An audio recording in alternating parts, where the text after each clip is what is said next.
ജന്മാദ്യസേതോന്യാദിതരതച്ചാർത്തേഷ വിജ്ഞ സുരാട് തേനേ ബ്രഹ്മഹൃദായ ആദികവേയം ഹ്യന്തേ സൂര്യ തേജോവാരിമൃതാം മെധാവിനിമയോ എത്രത്തിസർഗോമുഷ ധാംനാസേന സദാ നിരസ്തകുഹകം സത്യം പരന്തീമഹി.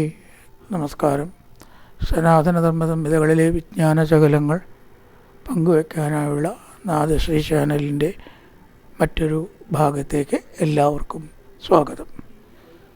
പ്രിയരെ, ചാനൽ സബ്സ്ക്രൈബ് ചെയ്യാനും ലൈക്ക് ചെയ്യാനും ഓർമ്മപ്പെടുത്തിക്കൊള്ളുന്നു. സബ്സ്ക്രൈബ് ചെയ്ത് ലൈക്ക് ചെയ്തവർക്കെല്ലാം നന്ദി രേഖപ്പെടുത്തിക്കൊള്ളും.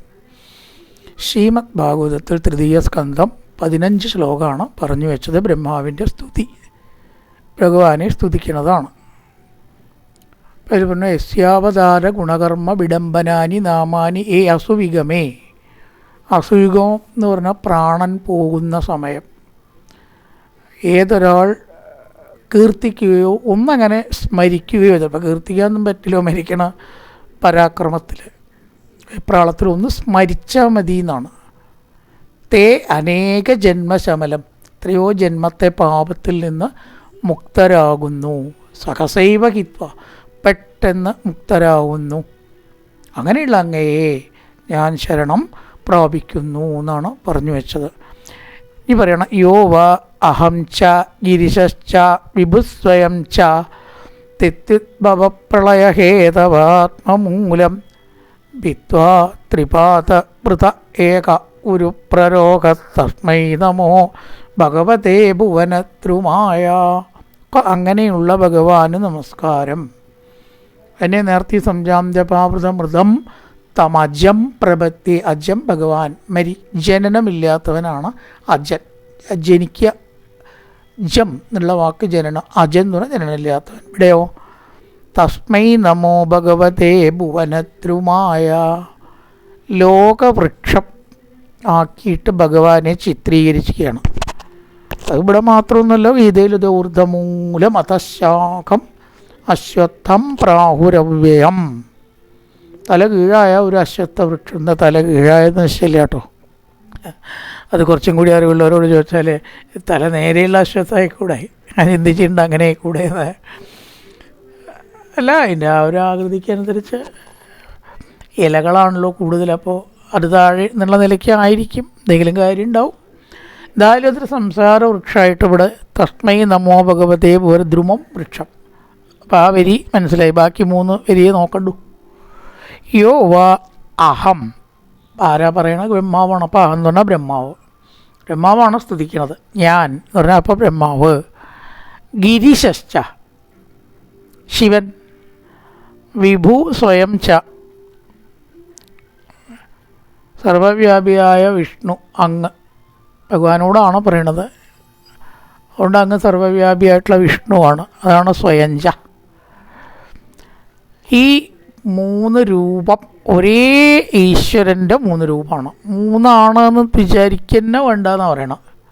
ശിവനെയും വിഷ്ണുവിനെയും ബ്രഹ്മാവിനെയൊക്കെ വേറെ വേറെ കണ്ട മഹാപാപം കൂടി ഉണ്ടെന്ന് പറയണു പല ദിക്കിലും. ഇതൊക്കെ ഒന്നാണെന്നുള്ള ബോധ്യം ഉണ്ടാവണം.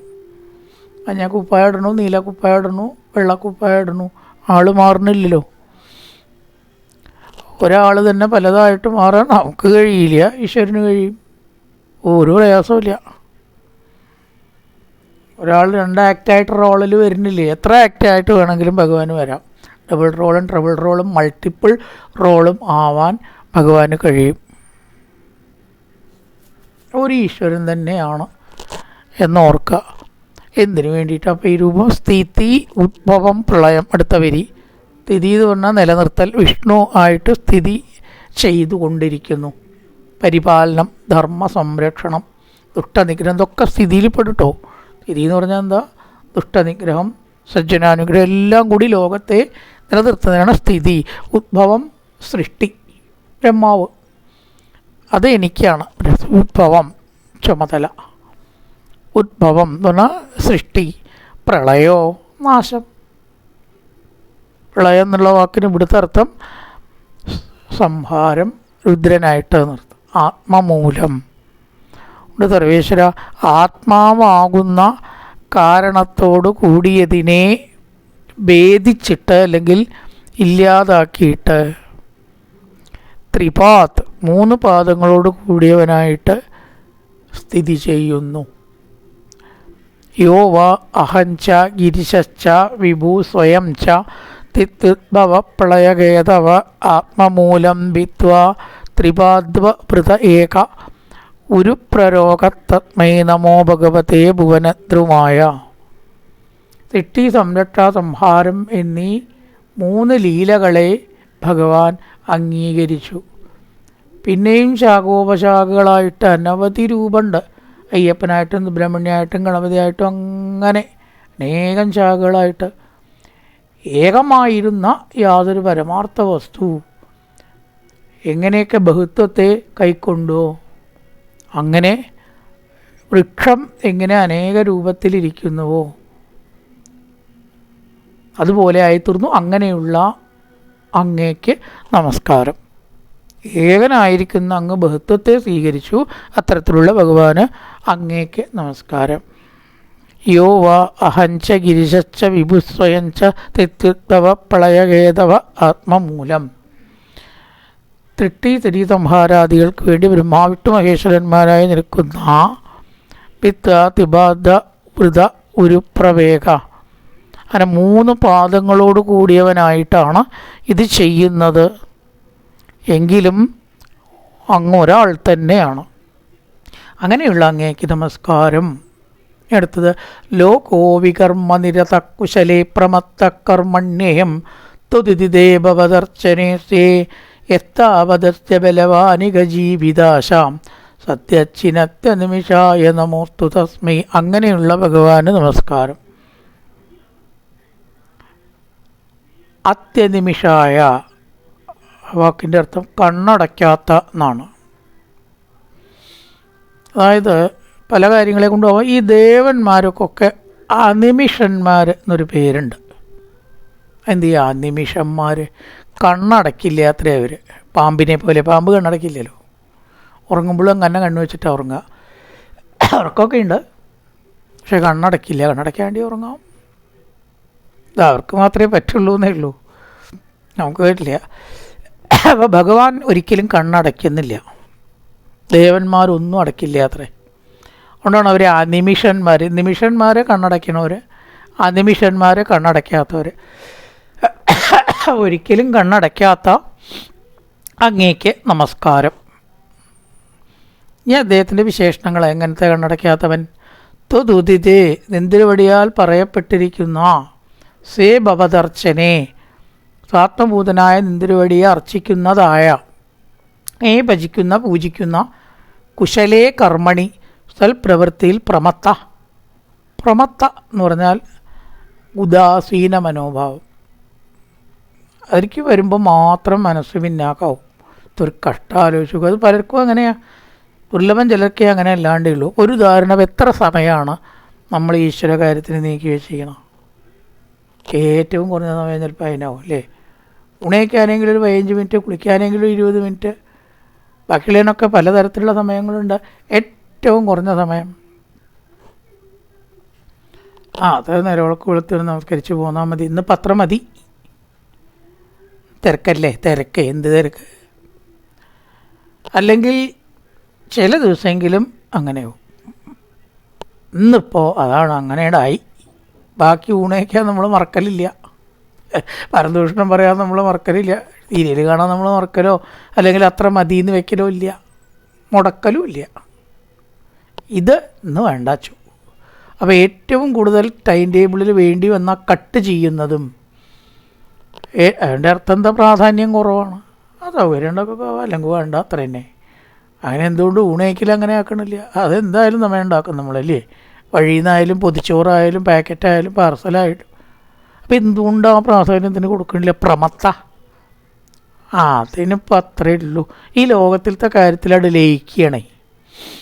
എന്താ അപ്പം അത് വിട്ടിട്ട് ഇപ്പോൾ ഇതൊരു ഈശ്വരവചനം കൊണ്ട് ഇപ്പോൾ ഒരു കാര്യം എന്നൊക്കെ തോന്നിയപ്പോൾ എന്താ ചെയ്യുക? പ്രമത്ത. തുദിതേ സേ ഭവദർശനേ. പല ദിക്കിലും പറയപ്പെട്ട അങ്ങയുടെ ആ മഹത്തായ ഉപാസനയിൽ മനസ്സിരുത്താതെ എന്ത് ചെയ്യുന്നു? വികർമ്മനിരത, പാപകർമ്മങ്ങൾ ചെയ്യുന്നു. കർമ്മം, അകർമ്മം, വികർമ്മം അങ്ങനെ കർമ്മത്തിനെ പലതായിട്ട് തിരിക്കും.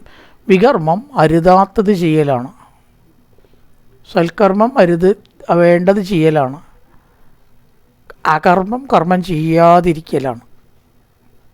വികർമ്മം തെറ്റായത് ചെയ്യുക, വിപരീതം ചെയ്യുക. ഇവിടെ പാപം താല്പര്യമുള്ളവനായിട്ട് നമുക്ക് ജന്മം തന്ന് ഈ ഭാരതഭൂമിയിൽ ഇങ്ങനെ ആക്കിയിട്ടുള്ള ദൈവത്തിനെ സ്മരിക്കാതിരിക്കുക എന്ന് പറഞ്ഞാൽ തന്നെ ഒരു പാപമല്ലേ? ഏറ്റവും വലിയ പാപമാണ്. ആ ഈശ്വരനെ, ജന്മം തന്ന ഈശ്വരനെ നമ്മൾ സ്മരിക്കണില്ല. ജന്മം തന്ന അമ്മയും അച്ഛനും കൂടി ബഹുമാന്യരാണ് എന്ന് നമ്മൾ പറയണു. അപ്പോൾ ശരിക്കും ജന്മം തന്നത് ഈശ്വരനാണ്.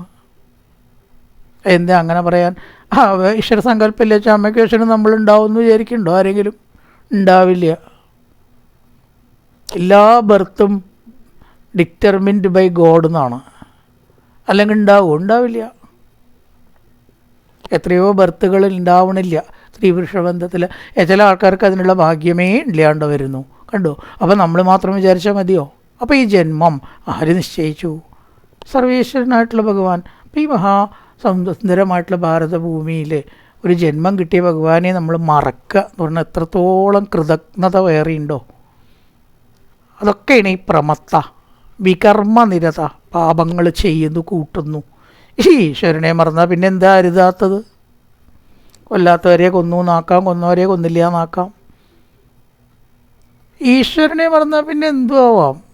അത് ഓർമ്മയുണ്ടെങ്കിലല്ലേ അയ്യോ അതെനിക്ക് പറ്റില്ല എന്നുള്ള തോന്നൽ വരിക. അപ്പോൾ കുശലേ കർമ്മണി പ്രമത്ത, പാപങ്ങളൊക്കെ ചെയ്തു കൂട്ടി ഈശ്വരനെയൊക്കെ മറന്ന് വികർമ്മനിരത, പാപം ചെയ്ത് ലോകം യാവത് വർത്തതേ, ഏതു കാലം വരെ ഈ ലോകം അങ്ങനെ ഇരിക്കുന്നുവോ, താവത്, യാവത് വന്നാൽ അപ്പം താവത്ത് ഉണ്ടാവും, താവത് അത്ര കാലവും, യാവത് എത്ര കാലവും, താവത്ത് അത്ര കാലവും, അസ്യ ഈ ലോകത്തിൻ്റെ ജീവിതാംശം, ജീവിതത്തിലുള്ള താല്പര്യത്തെ ബലവാൻ ശക്തനായ യാതൊരുവൻ സത്യച്ചിനത്തി പെട്ടെന്ന് നശിപ്പിക്കുന്നുവോ, അങ്ങനത്തെ കണ്ണടയ്ക്കാത്ത ഭഗവാന് നമസ്കാരം. ദേവന്മാർ കണ്ണടക്കില്ല, അതുകൊണ്ട് അത്രേ അവർക്ക് അനിമിഷന്മാർ എന്ന് പേര്. ഈശ്വരൻ ദേവനാണ്. അപ്പോൾ ഭഗവാൻ വിഷ്ണു ഭഗവാൻ കണ്ണടക്കില്ല. ഉറങ്ങുകയാണെങ്കിലും കണ്ണ് തുറന്നിട്ടാണ് ഉറങ്ങുക. പകുതി അടയ്ക്കും, ചിലപ്പോൾ മുഴുവൻ അടക്കില്ല. അതുകൊണ്ടാണ് അവർക്ക് അനിമിഷന്മാർ. സദ്യച്ചിനത്യനിമിഷായ നമോസ്തു തസ്മൈ. ഈ ശരീരവുമായിട്ട് ബന്ധപ്പെട്ട കാര്യങ്ങളും ലോകകാര്യങ്ങളിലും മാത്രം തൽപരരായി പാപം ചെയ്ത് ഭഗവാനെ മറക്കുന്ന അവർക്കൊക്കെ തന്നെയും ചിലപ്പോൾ ജീവിതത്തിലുള്ള താല്പര്യത്തെ ശക്തനായിട്ടുള്ള ഭഗവാൻ പെട്ടെന്ന് ഇല്ലാണ്ടാക്കുന്ന പറയണം. വളരെ അത്ഭുതമാണത്. അയാൾ എങ്ങനെ നടന്നിരുന്നതൊക്കെ കണ്ടൊക്കെ നാമജപവും കുളി ഈശ്വരഭജനവുമായിട്ടായി അയാളുടെ ജീവിതം വല്ലാത്ത വഴിത്തിരിവായി എന്നൊക്കെ നമ്മൾ പറയുന്നത് കേൾക്കാം. ഒറ്റ നിമിഷത്തിലാവും ചിലപ്പോൾ ഇങ്ങനെയുള്ള മാറ്റങ്ങൾ വരിക. അപ്പോൾ ഈ ലോകത്തിൽ പാപങ്ങൾ ചെയ്ത് ലയിച്ച് നടക്കുന്ന അതന്നെ കൈലാസം, അതന്നെ വൈകുണ്ഠം, ഏത ലോകം എന്ന് കരുതുന്നവരെ ഏതൊരു ഭഗവാനാണോ ചിലപ്പോൾ ചില സാഹചര്യത്തിൽ പെട്ടെന്ന് പ്രപഞ്ചവാസന നശിപ്പിച്ചുയർത്തുന്നത്, ഭഗവാൻ കൂട്ടിയാൽ അതും അതിലപ്പുറം പറ്റും. അങ്ങനെയുള്ള ഭഗവാന്, കണ്ണടയ്ക്കാത്ത ഭഗവാന് നമസ്കാരം എന്നാണ്. എത്ര ഉദാഹരണങ്ങൾ ചരിത്രത്തിൽ നോക്കിയാൽ കാണാം. ഉദാഹരണത്തിന് ആ കുട്ടിയുടെ മരണമാണ് ഒരൊറ്റ നിമിഷത്തിൽ ഈശ്വരനിലേക്ക് എത്തിയത്. അതുവരെ ഇല്ല എന്നല്ല, അത്രയ്ക്ക് തീവ്രമൊന്നുമല്ല. നാരായണ ഭട്ടേരി ഇത്രയും വലിയ കേമൻ, യാതൊരു ഈശ്വര ചിന്തയില്ലാണ്ട് നടന്നിരുന്ന ആളാത്രേ. ഒരു ഈശ്വരഭാവവും ഇല്ല, സംസ്കൃതവും ഇല്ല, വേദവും ഇല്ല, വ്യാകരണവും ഇല്ല, ഒന്നുമില്ല. അപ്പോൾ ഗുരുനാഥൻ രാശി വെക്കണ സമയത്ത് ഈ പലക ചാടിക്കടന്നു. രാശി പലക, ഗ്രന്ഥം, വിളക്ക്, തൻ്റെ മീതെയുള്ള ഒരാൾ ഇവർ കിടക്കുമ്പോൾ അവരിന്ന് ചാടിക്കടക്കാൻ പാടില്ല, അത് പാപമാണ് എന്നത് പോയിട്ട് ഇവിടെ രാശിപ്പലക ചാടിയപ്പോൾ ഈ അച്യുത പിഷാരോടിക്ക് വല്ലാത്ത കഷ്ടം തോന്നി. കഷ്ടം, ഒരു ബ്രാഹ്മണ ജന്മം ഇങ്ങനെ പാഴാക്കിയില്ലോ എന്ന് പറഞ്ഞു ഇത്രയും മൂക്കത്ത് വിരൽ വെച്ചിട്ടേ. ഈ ഒരൊറ്റ വാക്ക് അദ്ദേഹത്തിൻ്റെ മനസ്സിൽ കൊണ്ടു എന്നാണ്. അതുകൊണ്ട് ചില ആൾക്കാരോട് പറഞ്ഞാൽ അതാണ് കൊള്ളുകയാണ്. അങ്ങനെ കുളിച്ച് വന്ന് നമസ്കരിച്ചു എന്നെ കുറച്ച് പഠിപ്പിക്കണം എന്ന് പറഞ്ഞിട്ടാണ് വേദവും വ്യാകരണവും പഠിച്ച്. അബ്രാഹ്മണർ പണ്ട് പഠിപ്പിക്കില്ല ബ്രാഹ്മണരെ, മറഞ്ഞ് നിന്നിട്ട് അത്രേ പഠിപ്പിച്ച്, നേരിട്ട് പഠിക്കരുത് പറഞ്ഞിട്ട്. അപ്പോൾ വട്ടേരിപ്പാടിനെ നമുക്ക് ഈ നിലയ്ക്ക് കിട്ടിയത് ആ ഒരൊറ്റ വാക്കാണ്. അപ്പോൾ ഏതൊരു ഭഗവാന്റെ സങ്കല്പമാണോ ഒറ്റ നിമിഷം കൊണ്ട് തന്നെ ഒരാളെ മാറ്റിമറിക്കുന്നത്, എന്തിനും ഭഗവാന് കഴിവുണ്ട്. അങ്ങനെയുള്ള കണ്ണടയ്ക്കാത്ത ഭഗവാന് നമസ്കാരം. യസ്മാത് ബിഭ്യമ്യഹമപിത്തിപരാർത്ഥദിഷ്ണ്യമധ്യാസിത സകലലോക നമസ്കൃതം തേപേതഭോ ബഹുസവോ വരുരുത്സമാന. രണ്ടുരുണ്ട്. ബഹുസവോ അവരുരു എന്നാണ് കേട്ടോ. വരുരു എന്നല്ല, അവിടെ മാർക്കുണ്ട്. അവരുരുക്ഷമാന തസ്മൈ നമോ ഭഗവതേ അതിമഘായ തുഭ്യം. നാലാമത്തെ വരി നമസ്കാരം എന്നാണ്. അതിമഘായ, അങ്ങനെയുള്ള ഭഗവാനായിക്കൊണ്ട് നമസ്കാരം. യാഗങ്ങളെ നടത്തുന്നവൻ എന്നൊക്കെയാണ് ഈ മഖം എന്ന് പറഞ്ഞാൽ യാഗം. യാഗങ്ങളെയൊക്കെ നടത്തുന്നത് സ്വീകരിക്കുന്നതായിട്ടുള്ള ഭഗവാന് നമസ്കാരം എന്നാണ് നാലാമത്തെ വരി. ബാക്കി 3 വരിയോ? യത്ബിഭ്യമപരാർത്ഥദിഷ്ണ്യം. ഈ ദിപരാർത്ഥദിഷ്ണ്യം എന്ന് പറഞ്ഞാൽ ബ്രഹ്മാവിൻ്റെ ഒരു പ്രളയകാലമാണ്. കൃതം ത്രേത ദ്വാപരം കാലം കലി എന്നിങ്ങനെ 1000 പ്രാവശ്യം ആവർത്തിച്ച് 50 വയസ്സും കഴിഞ്ഞാൽ ദിപരാർത്ഥം. പിന്നെ ഓരോ 50 കൂടി കഴിഞ്ഞാൽ ബ്രഹ്മാവിൻ്റെ ആയുസ് കഴിയും, മറ്റൊരു ബ്രഹ്മാവാകുന്ന. ബ്രഹ്മാവ് സ്ഥാനമാണ് കേട്ടോ. ബ്രഹ്മാവ് ഒരാളല്ല ഉള്ളൂ. 28 ചതുർയുഗങ്ങൾ കഴിഞ്ഞാൽ 28 ബ്രഹ്മാവ് ഉണ്ടാവുന്ന സ്ഥാനം പോലെയാണത്, ഒരാളുടെ പേരല്ല. അപ്പോൾ ആ കാലം കഴിയുമ്പോൾ എന്തുണ്ടാവും? ഞാൻ ഇല്ലാണ്ടാവും എന്ന് പറയണ ബ്രഹ്മാവ്. എല്ലാവരും ഇല്ലാണ്ടാവില്ലേ? നമ്മളൊക്കെ കാലം കഴിഞ്ഞാൽ ഇല്ലാണ്ടാവും. അങ്ങനെ അഹം യസ്മാത് ബിബേമി, അത് ഭയം ഉണ്ട്. എല്ലാവർക്കും ഈ കാലം കഴിയുമ്പോൾ ഒരു ഭയം ഉണ്ടാവുന്ന. 5 കൊല്ലം ഭരിച്ചു, 5 കൊല്ലം കഴിയാറാകുമ്പോൾ പേടി തുടങ്ങുകയില്ലേ, ഇനി അടുത്ത ഇലക്ഷനിൽ എന്താ ഉണ്ടാവുക? തൂത്തുവാരി കളയുമോ? അപ്പോൾ 5 കൊല്ലം എന്നൊരു അവധി വെച്ചിട്ടുണ്ട്. അത് അത്രയും നന്നായി. അല്ല അവിടെ ഇരിക്കാൻ പറ്റില്ല ആർക്കും. അതെങ്കിലും ഒരു അവധി ഉള്ളത് അത്രയും നന്നായി. അപ്പോൾ എല്ലാവർക്കും ഈ അവധിയെ പേടിയാണ്.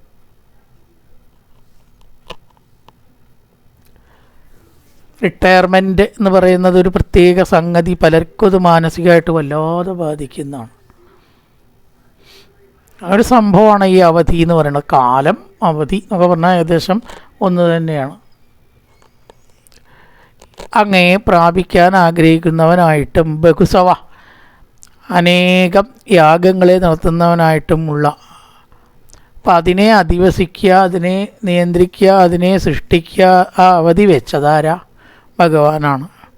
എല്ലാവരുടെ കാലവും വെച്ചിട്ടുണ്ട് ഭഗവാൻ. ഒരു ജീവി ജനിക്കിലന്നു ദൈവം കരുതിയിട്ടുണ്ട് അവനുള്ള ജീവകാലം. ഏതോ പാട്ടിൻ്റെ വരികയാണ്. ഇതിലും വളരെ അർത്ഥമുള്ള പാട്ടാണ് പണ്ടൊക്കെ ഉണ്ടാവുക അല്ലേ? അപ്പോൾ എല്ലാ ജീവികൾക്കും ഉണ്ട് ഈ അവധി. ബ്രഹ്മാവരണം എൻ്റെ ദിപരാർത്ഥം എന്ന് പറയുന്ന ആ കാലമാണ്. നമ്മുടെ കൊല്ലം ബ്രഹ്മാവിൻ്റെ ആയുസ് വളരെയധികമുണ്ട്. യസ്മാത് ബിബ്, അതിനെ എല്ലാവരും ഭയപ്പെടുന്നു. തല നരച്ച പരിഭ്രമം തുടങ്ങായി, പല്ല് ഇളകിയ പരിഭ്രമം തുടങ്ങായി, കണ്ണിന് കാഴ്ച കുറഞ്ഞു, കാലിന് ബലം കുറഞ്ഞു, കയ്യിന് ബലം കുറഞ്ഞു. കുറേശ്ശെ നമ്മുടെ ആ പരിധി ഇങ്ങനെ കുറഞ്ഞു വരും. അങ്ങനെയാണല്ലോ. അപ്പോൾ ജില്ല വിട്ട് പോവാറില്ല കേട്ടോ, യാത്രയൊക്കെ കുറച്ചിരിക്കണു. എവിടെയെങ്കിലും പോയി വീണാൽ എല്ലാവർക്കും ബുദ്ധിമുട്ടാണ്. അപ്പം ഇങ്ങനെ നമ്മുടെ ഓരോന്ന് കുറഞ്ഞ് വരുമ്പോഴും ആ അവസാനം ഒരു ഘട്ടമുണ്ട്. എന്താ? മരണകാലത്തെ ഭയത്തെ ചിന്തിച്ചാൽ മതി മറന്നു മനമെല്ലാം. വല്ലാത്തൊരവസ്ഥയാണത്. അപ്പോൾ അതാണ് ഭയം എന്ന് ഇവിടെ പറയാൻ കാരണം. ബിബേമ്യഹം അപി ദിപരാർത്ഥ. കൃഷ്ണ, ബ്രഹ്മാവ്, ഇന്ദ്രൻ എല്ലാവർക്കും ഈ കാലാവധിയെ പേടിയാണ്. കാലം എന്ന് പറഞ്ഞാൽ കാലൻ, അതിന് വേറൊരു ഫോമാണ്. അധ്യാസിത സകല ലോക നമസ്കൃതം മേൽ, എല്ലാ ലോകങ്ങളാലും നമസ്കരിക്കപ്പെട്ടിരിക്കുന്നതും യജ്ഞങ്ങളെ നടത്തുന്നതും കാലം എന്നതിനെ സൃഷ്ടിച്ച് കൊണ്ടു നടത്തുന്നവനും ആയ തേ പേ തപോ ഭഗതവോ അവരുരു സമാന. അവരുരു എന്ന് പറഞ്ഞാൽ അങ്ങയെ പ്രാപിക്കാൻ ആഗ്രഹിക്കുന്നവനായിട്ട് അനേകം യാഗങ്ങളെ നടത്തുന്നവനായിട്ട് നടത്താം. ഇത്രയും യാഗങ്ങൾ നടത്തിയിട്ട് വേണം ദൈവാധീനം ഉണ്ടാക്കാൻ. അങ്ങനെ അതിന് ഫലം കൊടുക്കുന്നതായിട്ടുള്ള അങ്ങയെ പ്രാപിക്കണം എന്ന ഇച്ഛയെ സാധിപ്പിക്കുന്ന ഭഗവാനായിക്കൊണ്ട് നമസ്കാരം. കാലം എന്ന് പറയുന്നതിന് അവധി സൃഷ്ടിച്ച് എല്ലാവരെയും പേടിപ്പിച്ച് ഇല്ലാണ്ടാക്കുക അതുമാത്രമാണോ ഭഗവാന്റെ കടമം എന്നാണെങ്കിൽ അങ്ങനെയല്ല. ഈ കാലം, കാലാവധി, മരണം മുതലായിട്ടുള്ളവയെ, ആ ഭയത്തെ മറികടക്കാനും ഭഗവാൻ അനുഗ്രഹിക്കാറുണ്ട്. കാലം എന്നതിനെ തെറ്റിച്ച് ഭയപ്പെടുത്തുന്നതോടൊപ്പം ചില ഭാഗ്യവാന്മാരെ കാലത്തിന് കാലാതീതരാക്കി മാറ്റും. അവർക്ക് കാലം എന്നല്ല, ഞാൻ അതിലെന്ത് വന്നാലും അതിലപ്പുറം വന്നാലും പേടിയൊന്നുമില്ല. കിന്നോ മൃത്യുക്കരിഷ്യതി, മരണത്തിന് എന്ത് ചെയ്യാൻ കഴിയും, അങ്ങട് എന്ന് പറയാൻ ഒരു സാധകനും ഭക്തനും മാത്രമേ പറ്റൂ. അല്ലാത്തവർക്ക് പറ്റുമോ? മരണം എന്ന് കേട്ടാൽ തുടങ്ങും കിടിവിടെ ഉറയ്ക്കലല്ലേ. ഭക്തനെ സംബന്ധിച്ചതൊന്നും ഒരു വിഷയമല്ല. അപ്പോൾ ഏതൊരു ഭഗവാനാണ് ചിലരെ കാലൻ എന്ന നിലയ്ക്ക് ഭയപ്പെടുത്തുന്നത്, വേറെ ചിലരെ അതിൽ നിന്ന് എന്നേക്കുമായിട്ട് രക്ഷിച്ച് സൽക്കർമ്മങ്ങൾക്കും യാഗങ്ങൾക്കും ഫലം കൊടുക്കുകയും ചെയ്യുന്നത്, രണ്ടും ചെയ്യുന്നുണ്ട്. അപ്പോൾ അവർക്കൊക്കെ മുക്തിയാണ്. മുക്തിയിലവർക്ക് മരണമില്ല, ജനനമില്ല, രണ്ടുമില്ല. ജനനം ഉണ്ടെങ്കിലല്ലേ മരണമുണ്ടോ? രണ്ടുമില്ലാത്ത അവസ്ഥയിലേക്ക് അവരെ കയറ്റുന്ന, ഉയർത്തുന്ന ആ ഭഗവാനായിക്കൊണ്ട് നമസ്കാരം. തിര്യങ് മനുഷ്യ വിബുധാദിഷു ജീവയോനിഷു, അങ്ങനെ വായിക്കണം. ജീവയോനിഷ്വാത്മേച്ഛയാ വായിക്കുമ്പോൾ ശ്വാത്മേച്ഛയ നാവാം, പിരിക്കുമ്പോൾ ജീവയോനിഷു പ്ലസ് ആത്മേച്ഛയ. ജീവയോനിഷു ജീവയോനികളിൽ, അതിൽ ഷു ആത്മേച്ഛയ ആത്മകൃത സേതു പരീക്ഷയ ഇയ രേമേ നിരത്തരതിരപ്തവരുദ്ധദേഹ തസ്മൈ നമോ ഭഗവതേ പുരുഷോത്തമായ. നാലാമത്തെ വരിക്ക് അർത്ഥം പറയേണ്ട ആവശ്യമില്ല. തസ്മൈ നമോ ഭഗവതേ പുരുഷോത്തമായ, ആ ഭഗവാനായിരിക്കുന്ന പുരുഷോത്തമന് നമസ്കാരം. ഏത് ഭഗവാൻ? അത് വ്യത്യാസമുള്ളൂ. ആത്മേച്ഛയ തൻ്റെ ഇച്ഛ കൊണ്ട്, ആത്മേച്ഛ തൻ്റെ ഇച്ഛ, ആത്മകൃത സേതു പരീക്ഷയ തന്നാൽ ചെയ്യപ്പെട്ട മര്യാദകളെ രക്ഷിപ്പാൻ ഉള്ള താല്പര്യത്താൽ, ഏതൊരുവൻ നിരസ്തരതി അപി വിഷയങ്ങളിൽ ആഗ്രഹമില്ലാത്തവൻ എങ്കിലും തിര്യങ് മനുഷ്യ വിബുധാദിഷു പക്ഷി മൃഗാദികൾ മനുഷ്യർ ദേവന്മാർ, വിബുധന്മാർ എന്ന് പറഞ്ഞാൽ ദേവന്മാരാണ്. തിര്യങ് എന്ന് പറഞ്ഞാൽ പക്ഷി മൃഗാദികളാണ്. മനുഷ്യ വിബുധാദിഷു ജീവയോനിഷു, ഈ ജീവയോൽപത്തി സ്ഥാനങ്ങളിൽ അവരുദ്ധ ദേഹ സ്വീകരിക്കപ്പെട്ട ദേഹത്തോടു കൂടിയവനായിട്ട് രമിക്കുന്നു. അങ്ങനത്തെ ഭഗവാനാണ് ഇവിടെ നമസ്കാരം സമർപ്പിച്ചത്. എങ്ങനെയൊക്കെയാണ് ഭഗവാൻ ജനിക്കുകയെന്ന് ചോദിച്ചാൽ തിര്യക്ക് പക്ഷി മൃഗാദികൾ, മനുഷ്യൻ, അതിനും ഉയർന്ന ദേവന്മാർ, ഇങ്ങനെയുള്ള ജീവയോനികളിൽ തൻ്റെ ഇച്ഛയ്ക്കനുസരിച്ചിട്ട് ജനിക്കുകയും പരീപ്സയാച്ച